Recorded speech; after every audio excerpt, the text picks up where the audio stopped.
Même si Macron le veut pas, nous on est là. Sacrifier une partie de son salaire pour espérer conserver sa retraite.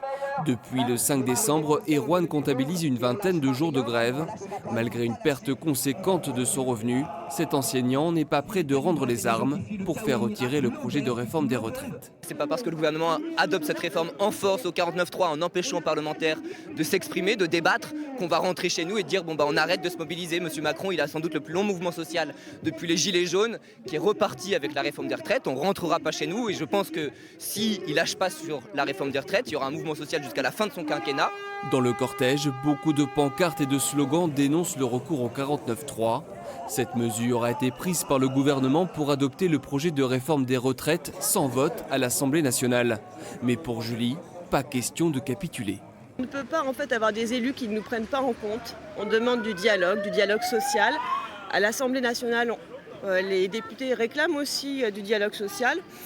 On ne l'a pas. Donc oui, on est encore là dans la rue pour redire qu'on fait partie de l'équation. Voilà, on ne peut pas nous oublier.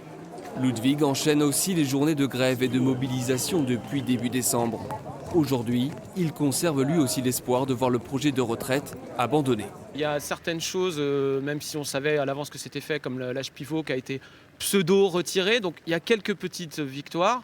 Maintenant, il ne faut pas lâcher, on ne peut pas accepter de dire bon bah ça y est, c'est perdu, parce que c'est pour nous, nos enfants, et voilà quoi.